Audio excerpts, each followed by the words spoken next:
Thank you very much. I will do without power presentation. I hope the power of my word will do something for your subject matter. Now, ladies and gentlemen, first of all, I would like to thank you for including me, since I'm in many ways an outsider to the issue here, but maybe I could and might something contribute to how do we deal with, as international community, with the facts of destruction post-conflict. Actually, Helen Walasek, by the way, this book is just out from her, and a very solid and excellent foundation to discuss the Bosnia case, which I will now do. Actually, why did the international community react in such a way as it did in Bosnia-Herzegovina, where, while during the war, it was basically an onlooker? There was not much activity apart from registering the destruction, but the UN forces, for example, never took the task upon them to defend or to protect the cultural sites in Bosnia and Herzegovina. Now, my task here is to talk about the response. What has the international community actually done?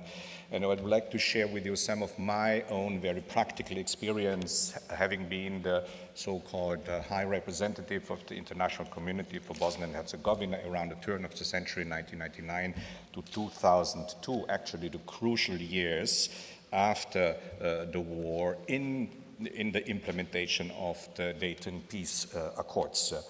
As some of you might recall, the United States-led humanitarian intervention stopped the war in Bosnia-Herzegovina, and it was again the United States who introduced and who led the peace effort, which then produced the Dayton Peace Accord. By the way, one of the most ambitious peace treaties around, and because the goal was and still is nothing less than state building.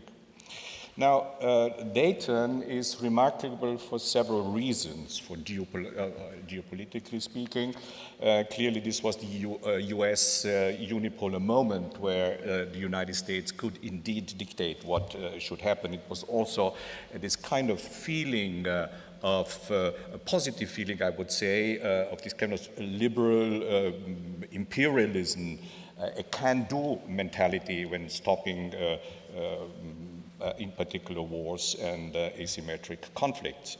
Now, the Dayton Peace Accord, with the consent of the government of Bosnia-Herzegovina and the neighboring countries, Croatia and Yugoslavia, then small Yugoslavia, Milosevic's Yugoslavia, turned Bosnia-Herzegovina into sort of a semi-international protectorate, which was based on two pillars, a military and a civilian part. Of course, the military was extremely important at the beginning, when there was still lots of tensions around and nobody was really sure whether this would not fall back into yet another military conflict.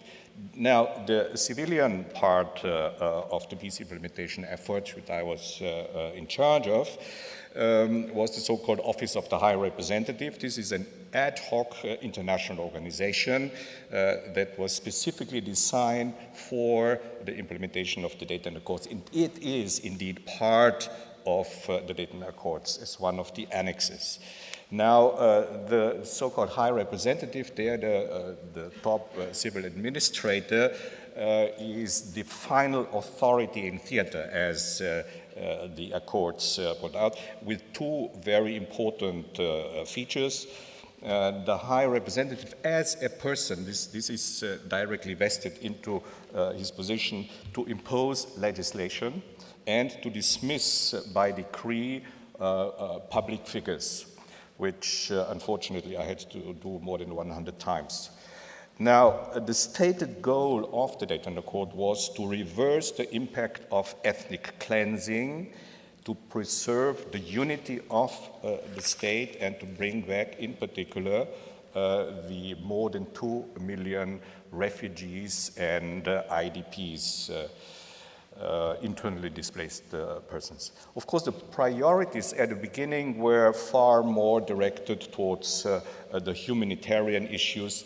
This was really a fight about the sheer survivor, and also to create a safe and secure environment, both for the population as well as for the international community which went there. At the beginning was about around 60,000 military and several hundred, then several thousand civilians working there, both diplomats, governments, international officials, as well as NGOs. Now, as I've already mentioned, the centerpiece of the Dayton Accord really is to bring back the expelled population. As I said, the population of altogether barely 4 million, and more than 50% were expelled. And the issue, of course, was how do we actually counter the ethnic cleansing, the terrible word for something, and what actually spells success. And success in bringing back refugees and IDPs was really, can they go back into territories, into areas where they are part of the minority of either Serbs, Croats, or Bosniaks. Now, in 2000, and this is quite interesting, I was there, as I said, between 1999 and 2002, there was a breakthrough in minority returns. Even Human Rights Watch, which is usually not very friendly with international organizations, was speaking of a breakthrough and in very positive terms about the work that we are doing there. And it was a coincidence that also in the year 2000, actually the UNESCO-led efforts to deal with the cultural devastation there came to an end. It was handed over to the local government. Now, one thing is important to mention, and this is that actually this is the first peace treaty, and there are not many others. I used to negotiate the Rambouillet agreement for Bosnia, for Kosovo, and there the cultural aspect is mentioned, but not that as prominently as in the case of Bosnia-Herzegovina, where the Annex 8 actually created a commission to preserve national monuments. Annex 8 was in the first couple of years of a rather limited success under UNESCO guidance. There was a list of monuments that was created, but there was no formal process to speak of how to go about. But then the year 2000, when more and more refugees found their way back into their original villages and smaller towns usually, there started a sort of I would say, interplay between the two Dayton provisions. This is Annex 7, refugee return, on the one hand, and Annex 8, as the Commission to Preserve National Monuments on the other hand. And clearly it was, and that was pointed out in Helen's presentation already, it was mostly Muslim sacred buildings, mosques that were destroyed, and this in a very systematic way, because the idea on the Serb side was really to create what they referred to as a Greater Serbia project. Now, we on the other hand, the international community, we had to consider, in order to make the returns sustainable, that rehabilitation, the reconstruction was very important. This is the other side. It was used to reverse the ethnic cleansing, so to speak, the physical cleansing, if you may. In order to make it sustainable, which of course includes to sort of recreate a sense of belonging, also safety, security is very much attached to this. In short, to stabilize those communities there who were shaken so thoroughly. And of course, it was also thought to be some sort of eventual reconciliation and truth-finding exercise, which will have to come underway eventually. There, we also need to clearly deal with this systematic destruction of cultural monuments. Now, the question, of course, is also that the interesting thing that happened is that with the increasing returns and more efforts, which were frustrated in the first couple of years to rebuild this mosque, this led to several violent clashes and incidents, particularly in Serb-dominated areas, like on 2 occasions in Banja Luka, the capital of the Serb-dominated entity Republika Srpska, where a cornerstone-laying ceremony was ambushed by extremists and hooligans, and also another one in another Serb-dominated town of Trebinje, not far away from Dubrovnik, if you know where Dubrovnik is, about a 1 hour's drive, but inside of Bosnia and Herzegovina, not in Croatia, where Dubrovnik is. Now, this made it necessary to thoroughly reconsider, actually, how to move forward in the implementation of this Annex 8 and the Commission. My office decided on taking a wholly new approach, which was basically based, or let's say, on two elements, a two-track approach, if you may. First and foremost, to harmonize legislation in the country and the different layers of governance that existed there, created by the Dayton Accord, far too over-convoluted and far too complex, but that's just a fact.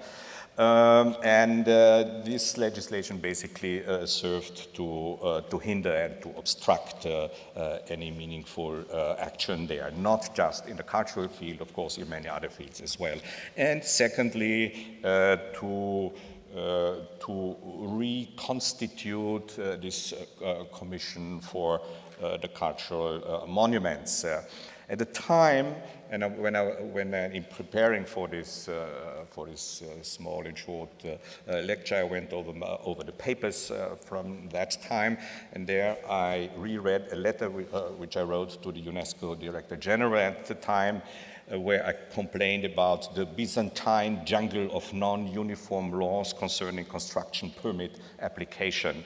It's kind of a hyperbolic, the language, but it also expresses the frustration that we were confronted with. Now, what followed was a drawn-out negotiation process. Working groups were set in drafting sessions took place, and I had basically to mediate between local actors, international community, the security aspect, for example, the stabilization force there, NATO-led, was not very happy about those violent incidents because they were in charge of safe and secure environments. Now, thanks to the powers invested in me, and this needs to be underlined here as High Representative, I eventually amended the laws and I imposed in the Republika Srpska the whole legislation, because the National Assembly there simply would not have done its job. Now, at the same time, and let me just mention those a few examples which took place simultaneously, and that was my decision on the location of the cemetery for the Srebrenica victims, as well as the Missing Persons Initiative, DNA-based identification process that took place.